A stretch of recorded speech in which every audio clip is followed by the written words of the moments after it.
appreciate the appreciation we got from him regarding the fact that we are providing a world-class facility for this training. And this shows the kind of standards we uphold in NIRSAL. We regard ourselves as a world-class organization.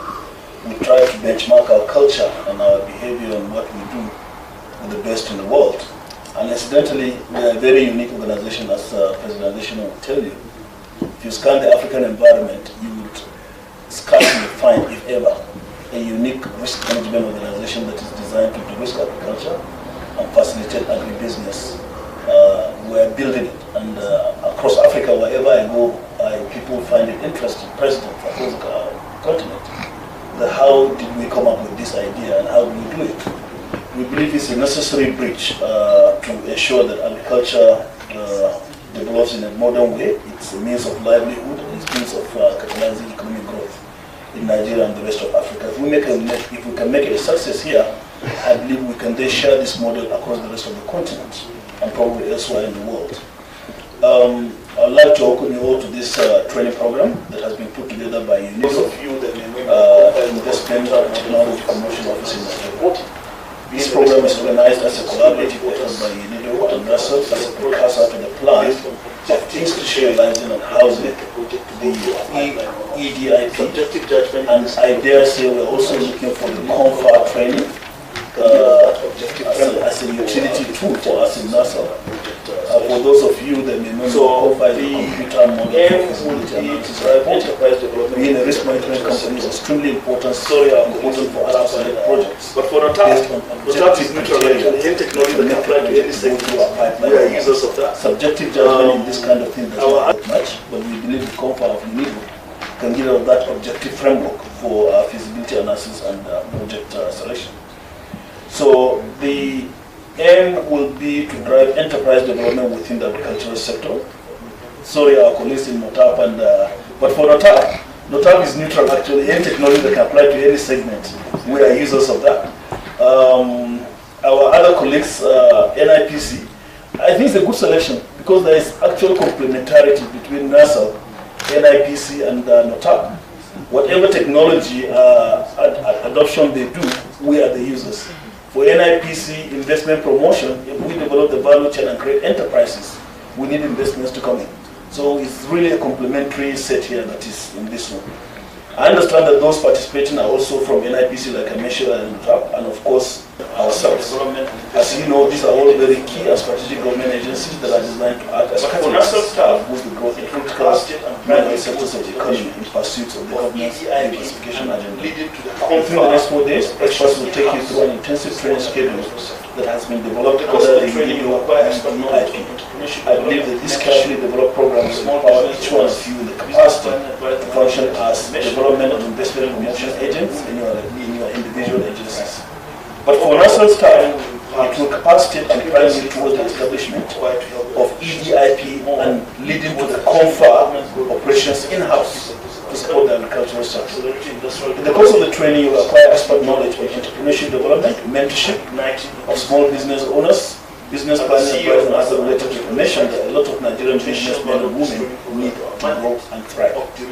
Overall, the training will impart technical skills and tactics that you require to help organizations contribute more towards achieving the government's goal of boosting investments to key sectors of our economy, accelerating industrial development, and in the process boosting job creation, alleviating poverty, and igniting inclusive economic growth.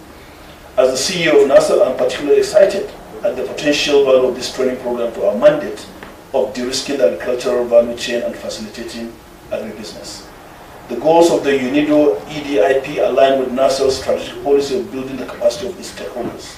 That is the smallholder farmers, agro-producers, and other players within the agricultural value chain, as well as the staff of commercial banks who are our counterparties. That is why we have decided to enter into a partnership with UNIDO Investment and Technology Promotion Office, ITMO in Nigeria. Thank you, Madam, for all your support to carry out this training.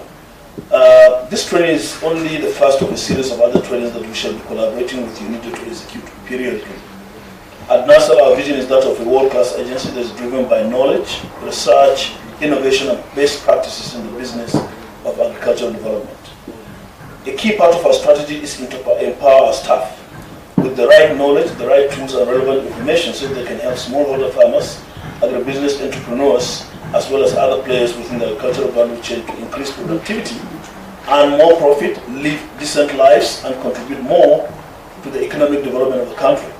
That is why we consider this capacity building partnership with UNIDO as very important. Not just as NIRSAL, but also all other agencies whose work and goals align with ours. So I implore each of you here to take this training very seriously. We cannot afford to take it as just another one of those many training programs that lead to no tangible material result. We do not have the privilege to take things for granted anymore. The Nigerian economy is undergoing a very serious challenge, and each of you seated here have individual roles to play in helping to turn the economy around by virtue of the position that you hold in your respective agencies. To conclude, I would like to thank the UNIDO team for developing and organizing this training program. NIRSAL is indeed happy to be a partner in this program, and I wish you a successful program. But before I really close, let me just go to a point I found interesting when I was going through the objective of this training. And I would like to bring it home, especially to NIRSAL staff, and our colleagues in NOTAP and NIPC will probably see the angle in which we take it. We take this training from a utility point of view. We brought in our staff here to learn to apply in the real world, because it's one thing that what NIRSAL does every day is engaging with the real world. But to engage with the real world in a very efficient way, you need to have mental capacitation, you need to have the tools, the cutting-edge tools that make efficiency happen. Do more with less. And I believe this training will capacitate us to do that. Particularly if you go to the objectives of the training, it speaks so much to our strategic objective. First of all, it will enable us, all three agencies, to deliver enterprise development to SMEs. But come to think of it, in the agricultural value chain, first of all, agricultural activity keeps about 80%, I think, of the Nigerian population occupied. So, some say even above 80%, some say less, but about that figure. That means that it is the go-to subsector of the economy. If you want inclusive growth, and if you want everyone to be uplifted. Two, we have what they call the youth bulge in our demographics. So many youth, like the earlier speaker said, that can be both a potential for change, positive one, and also a negative one for destruction. But we believe we want to look at the glass as half full. Now, how do you engage the youth? Traditional methods and way of deploying the youth in agriculture with hoe and cutlass to go to the field and do agriculture cannot cut it. You have got to develop enterprises that speak to the profit motive of every individual human being. All this soft talk about getting used to agriculture, show them the money, I can tell you. Show them the money, capacitate them, and you don't have to really worry yourself. But how do you show them the money and capacitate them? It's through SME training, exactly through this kind of training that we're talking about. Any enterprise SME that does not have the profit motive underneath it, you cannot get the buy-in of the youth, not to take off any rational human being. So we look at that. Also, when it speaks about upgrading and developing the SME through the adoption of more creative, innovative, and responsive strategic business culture, it means that as we are, we need to upgrade our act. We need to be responsive and develop those things that can make our businesses survive. I think I read in one of the UNIDO papers, the survival rate of SMEs is very low. How do we make sure when we capacitate the youth, we put them into the value chain? Don't forget, agric is so beautiful that one value chain alone, you can break it down into so many components, and each component you can develop multiple business out of it. For example, take input supply, pre-production. You have crop production, you have livestock production, you have fish production, you have bee production. But in each, there is an input-output equation. You can easily develop enterprises in feeds, in crop protection chemical, in fertilizer, in mechanization. Each of these can be a standalone enterprise, providing service to the production segment. The production segment itself provides output that feeds downstream the value chain.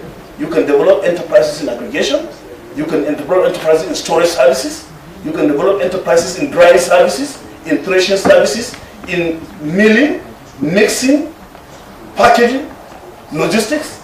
All those are enterprises, but guess who we are going to put in there? It is the youth bulge. How do we put them in there except we acquire this training and we transfer it to them so that they run these things as enterprises so that they can make the money. So, ladies and gentlemen, from NIRSAL's point of view, we should approach this from a practical utility point of view. As far as I'm concerned, it's academic to start with, but it's more of a tool. And when you acquire this tool, we're going to step down that training to all our branch offices across the 36 states of Nigeria so that our field people will carry those principles and tools down to the field as we package projects. The youth that are going to be the drivers of this project have this training at the back of their hand. Thank you for this opportunity.